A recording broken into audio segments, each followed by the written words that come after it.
Hi, I'm Max Dunlop. Welcome back to SANDEMNs Live. We're just getting started with all this new technology, so please stick with us if we have any video issues or audio issues or streaming issues. Hopefully we should get it all figured out. We'll give the latecomers one more minute before we get started. But if you know anybody that loves history, that loves to travel, that loves to watch stuff on their computer, tag them down below in the comments, because this tour is going to be outstanding and they definitely don't want to miss 1 second of it. I'll tell you a little bit about myself as we get started. I'm from the United States. I grew up in Connecticut. I studied fine arts, painting, and art history at the Art Institute of Boston. I moved to New York City back in 2005. I met my wife there, got married in 2011. She's actually German. She's from Munich. So in 2016, when she was pregnant with our first child, we moved here to Berlin to start a family. And tomorrow is my second daughter's first birthday. Now I have a German wife and 2 German kids. I'm probably going to be here for quite some time, but there's, in my mind, not a better city in the world, and hopefully I can share my love and passion for this fantastic place with you throughout the next 30 minutes. We'll give it about 30 more seconds just so you know about what's going on here. It's 6 o'clock local Berlin time. We call it SANDEMANs time. Go in the comments and let me know what SANDEMANs time is where you are. Where are you watching it from? What time is it? Just so we get an idea of how many people around the world are following us. Today it's about 15 degrees. 15 degrees here. Our camera guy is a little underdressed for the weather, so if the video's shaky, he might be freezing to death. We'll give it, what do you think? 15 more seconds? Okay, we'll get started.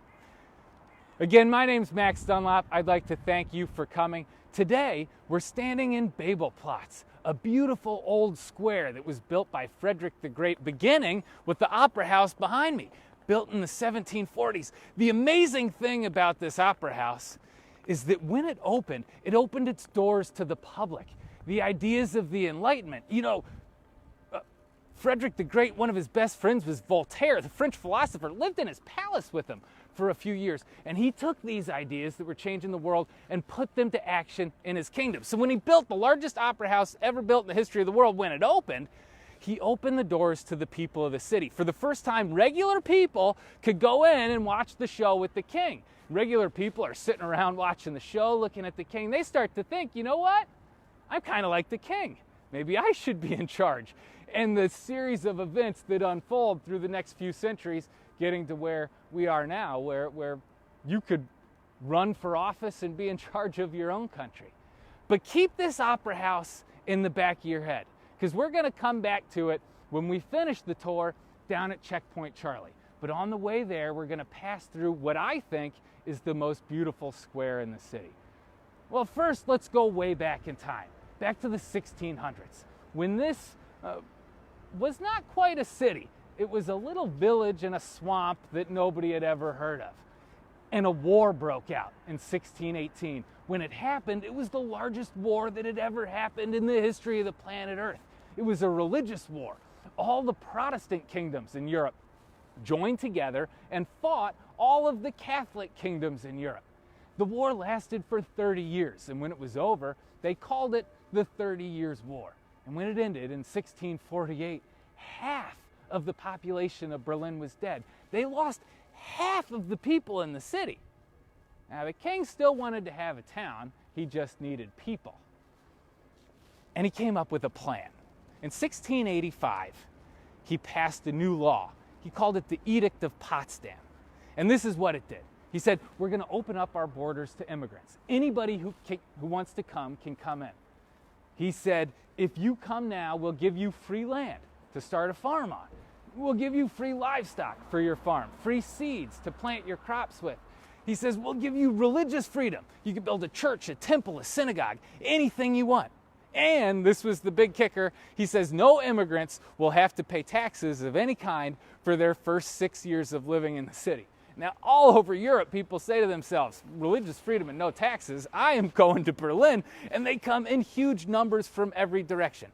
Because after the 30 Years' War, not everybody is so enlightened and says, you know what, maybe we should have religious tolerance laws. Over in France, the king says, if you're not Catholic, you can either convert to Catholicism or we will kill you. So in France, they're running away. And here in Berlin, they're opening up the doors. And people flood in.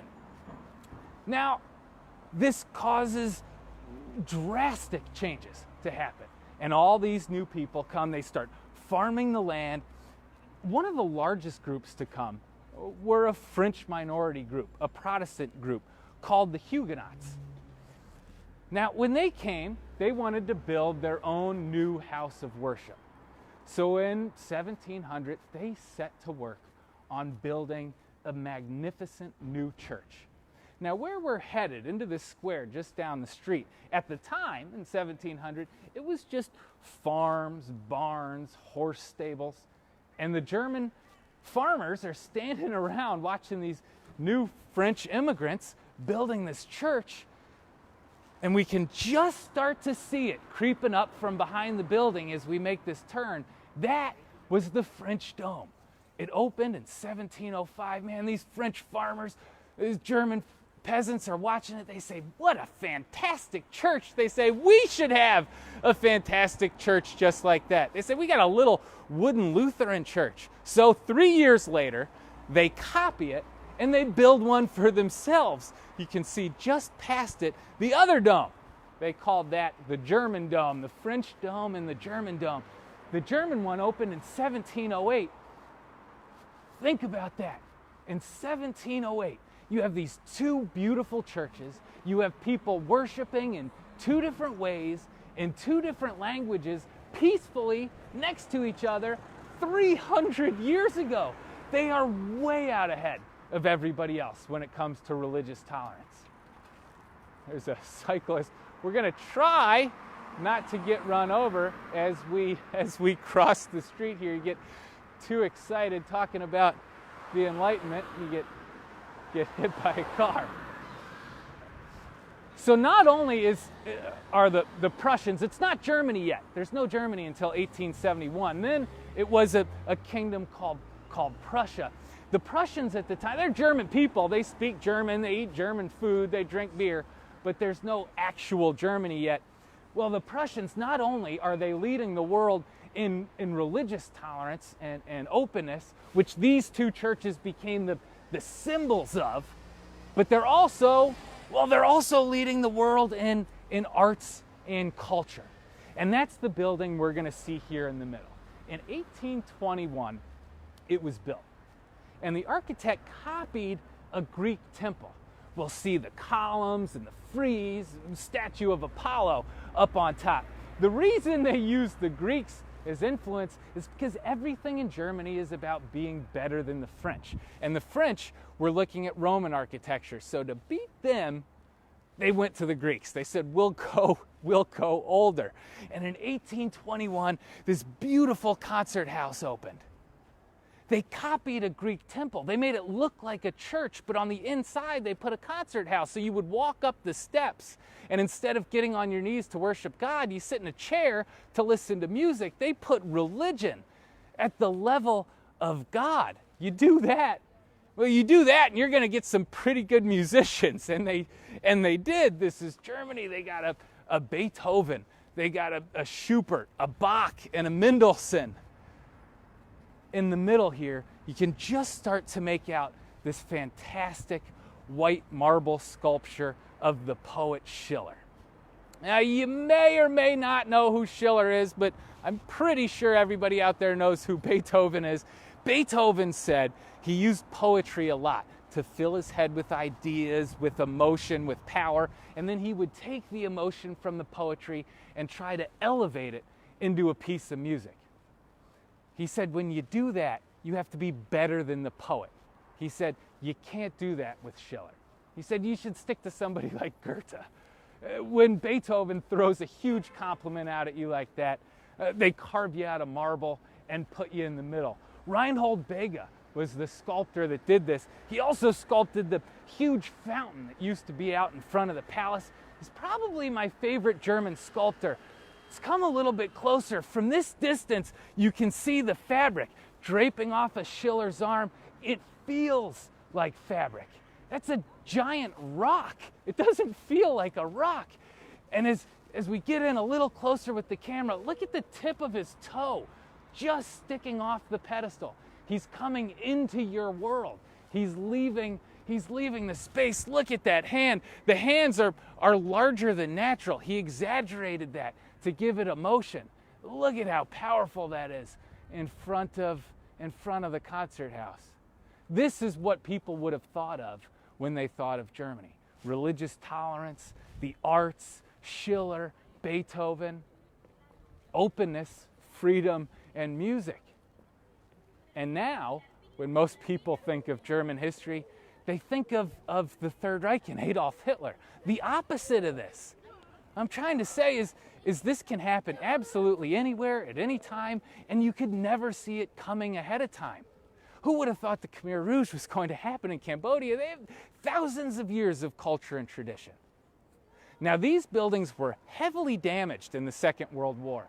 As we come up a little closer to the corner here, you can see black, smoke-damaged stones, and then this whole front corner has been replaced with new white stones. A big reconstruction project happened here in the 1980s. Where we are, this was all East Germany. Now, the East Germans didn't want to rebuild things that were built by kings, and they didn't want to rebuild churches either, because they didn't like kings and they didn't like churches. But the West German government said, we'll pay you to build it. And when somebody pulls up with a dump truck full of money, it's pretty hard to say no. If the communist government was willing to sell out on their ideas for money, it means capitalism is about to win the Cold War. And that's what we're going to transition into next. Because when the Second World War ended, when these buildings were destroyed, when this was just ruins and rubble, a new problem had been created. You know, they'd solved the big problem. Hitler was dead and the Nazis were defeated, but there was a new problem. Because to defeat the Nazis, the largest armies ever formed in human history were created, and there's millions of guys all over the continent with machine guns in their hands. Now, half of the guys with machine guns want to make everything communist. The other half of the guys want to make everything capitalist. This is a big standoff. Some people think, let's just start fighting right now. And within the political circles and military circles, a lot of people say, look, we're already there with the tanks and the soldiers and their training. There's going to be World War III in the next couple decades anyway. Let's just save the shipping money and fight this thing today. But 80 million people had just died in the last 6 years. They say, let's put down the guns and try to negotiate a solution to this. And Churchill, Stalin, Truman, they come to Berlin. They head down to Potsdam, where the King's Palace used to be, and they have a meeting. They have a conference, the Potsdam Conference. They put a map, that's a loud car. They put a map in the middle of the table, and they say, how about this? How about we draw a line down the center of Europe, and we split it in half? How about we make half of it communist and half of it capitalist? Now that is a pretty good idea. Compromise 101. Like I said at the beginning, I got 2 little kids. You just cut it in half, right? Well, if they'd have stopped there, it might have worked. Here, follow me. If they'd have stopped there, it might have worked. But they didn't stop there, because they also separated Berlin in half. They have 2 Europes, communist and capitalist, and now there's 2 Berlins. There's an East Berlin and a West Berlin. The problem here is Berlin is not in the middle of Europe. Berlin is not in the middle of Germany. Berlin is in the middle of East Germany.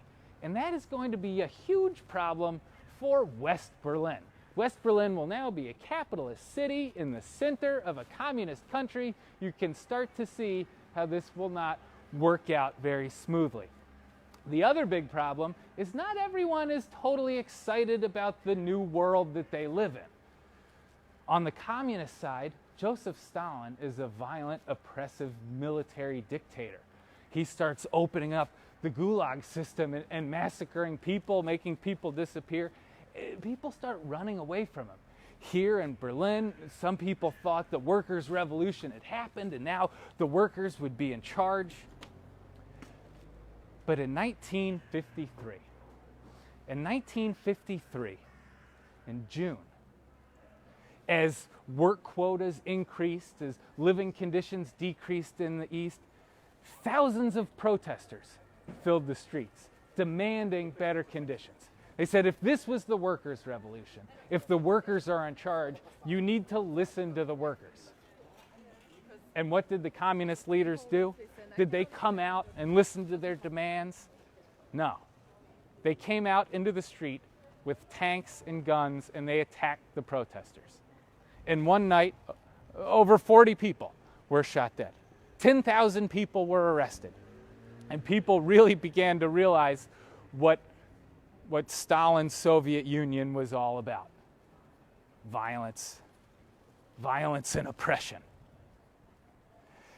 Now, so many people start leaving at this point that the communists are afraid of running out of people. And that intercontinental border, that line down the whole length of Europe, they build it up into a military wall with a death strip, barbed wire fences, machine gun towers, tripwires that set off shrapnel bombs. You can't get out of the Soviet Union anymore. But there's still a way. Because remember, West Berlin, that capitalist city, is still sitting there in the middle of East Germany. So if you want to get out, it's called the Berlin loophole. You just walk into Berlin. We're headed down the street to Checkpoint Charlie, where the actual wall used to be. You just walk across the street from the east into the west, go into any government building and say, I'm East German, but I'd like to be West German. Because if I'm West German, I'm allowed to use a single highway to go back and forth to West Germany. I can escape.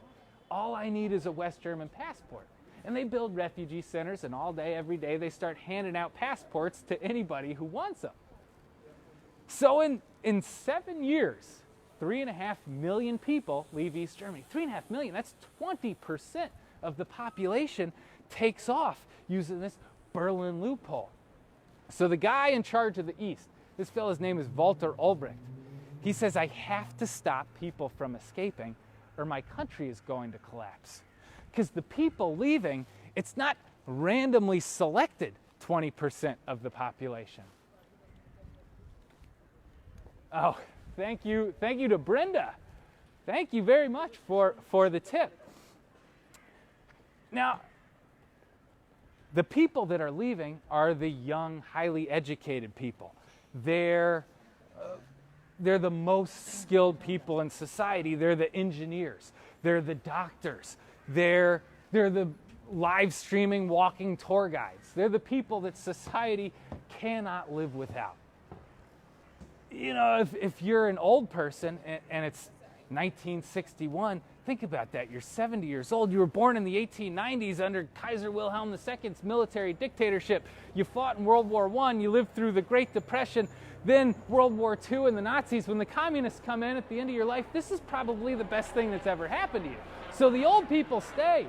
Now, if you have a country that only has senior citizens and has no young people, your economy is going to collapse. And that's where East Germany is in 1960. So Ulbricht comes up with a plan. He says, I'm going to build a wall and a circle around West Berlin so none of the East Germans can ever get out. Now, if you build a giant 155-kilometer long wall in the middle of a city, people are going to notice what you're doing, and they're going to go to the other side of the street before you're done building it. So he has to do it as a surprise. He has to do it overnight. And on Sunday, the 13th of August, 1961, thousands of Soviet soldiers with thousands of trucks full of fencing and barbed wire came right down this street, Friedrichstraße, right to where we're going. And they're throwing the barbed wire out of the backs of the trucks as everybody's sleeping. And when people woke up in the morning, there is a 155-kilometer long barbed wire circle through the middle of the city. If you had friends, family members, loved ones on the other side of the street, you're never going to see those people again. Your kids could be a block away from you, and they may as well be on the moon. It tears the city apart. it tears the society apart. And it only gets worse, because if you have a giant city, we'll just let this ambulance go by for sound real quick. If you have a giant city with a wall in the middle of it, with armies with machine guns and tanks on both sides, something bad is going to happen.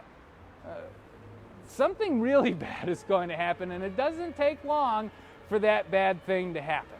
Remember, the wall goes up in August of 1961, and by October, well, that disaster is about to begin, just a few months later.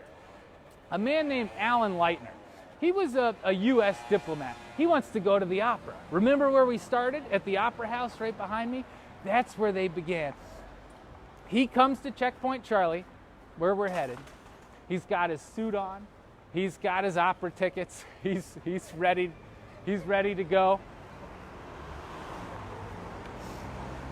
He's ready to go to the show, and he goes through Checkpoint Charlie, the end of the road there, and he shows the Soviet border guards his identification, and they don't let him in. He's stopped. Now, at the Potsdam Conference, the agreement was, if you're military, if you're a diplomat, you're allowed to go back and forth. The wall is just for East Germans to keep them from escaping. So he's pretty upset. He's going to miss the show. He goes back to the West. I think we're right by a bank, and I think their security system is wiggling our phone activation. So Alan Leitner, the diplomat, is trying to go through. The Soviets won't let him. He's upset. He goes back and tells General Clay, oh, we got a green light. Here, come with me quick. He tells General Clay that the Soviets won't let him through. Now, Clay is pretty upset. This guy is a military hero. He ran the Berlin airlift. He says we can't show any weakness in front of the Soviets. And it gets back to President Kennedy. Now, Kennedy, not only is he a young president, but he just started. He was sworn in as president the beginning of that year. He's new to the job. And his sort of opponent, Khrushchev, he just came in 58. Both of these guys are new to the job, and neither one of them are going to back down. Neither one of them want to show any weakness to their nation.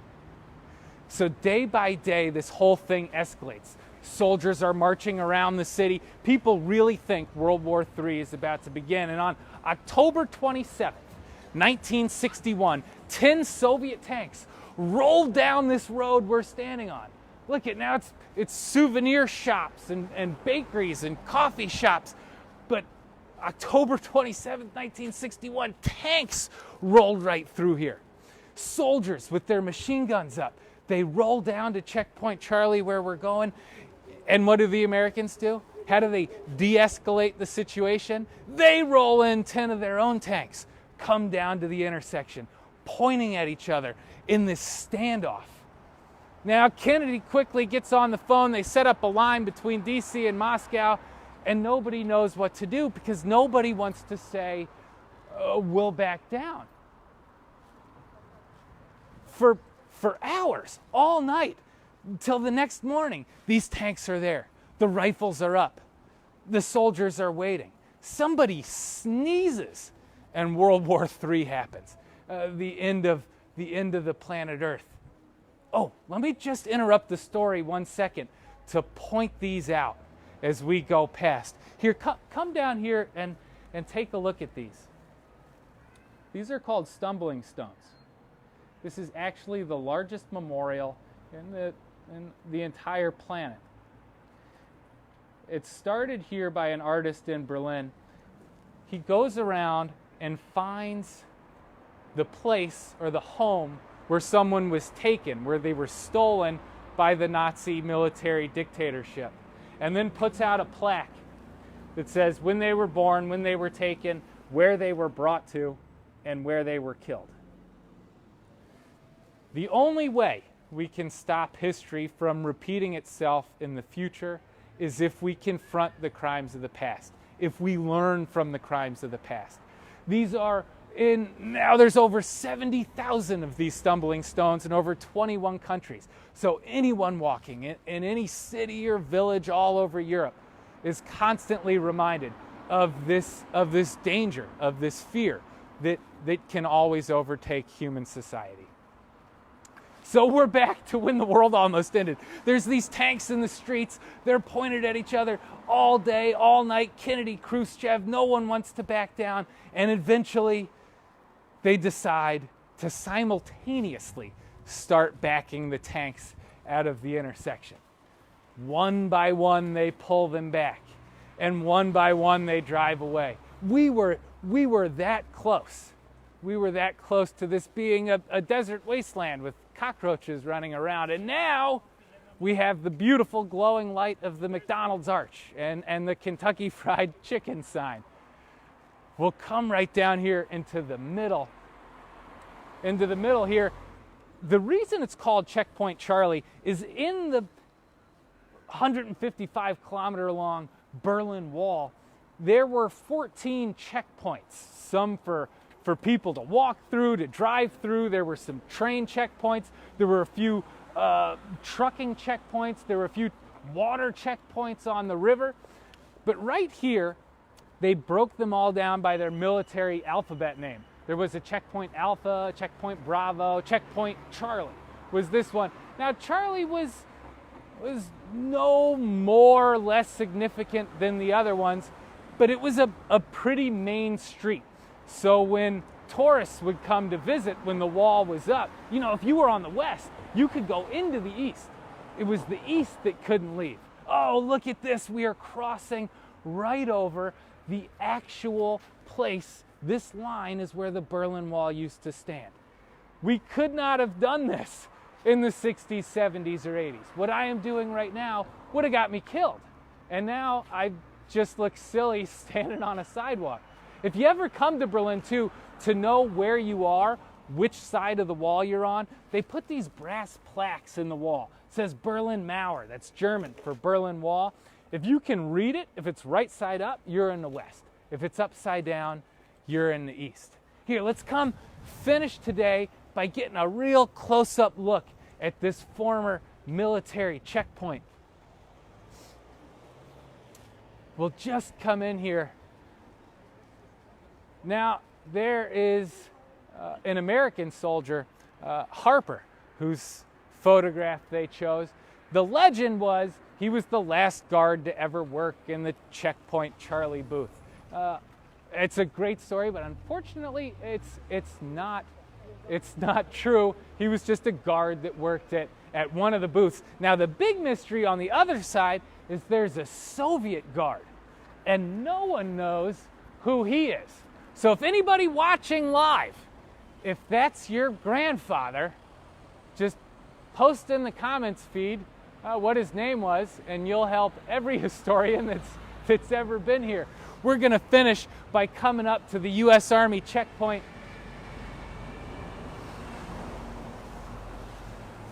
Man, it just really makes you think how much this city's been through, how much the world has been through, how much we've all been through.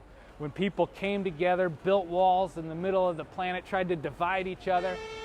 And it's remarkable that it came down. We just got an ambulance going by. We'll let that go quickly.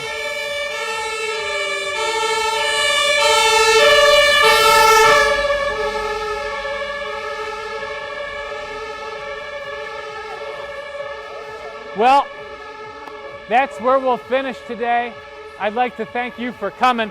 We'll walk around to the other side of it here.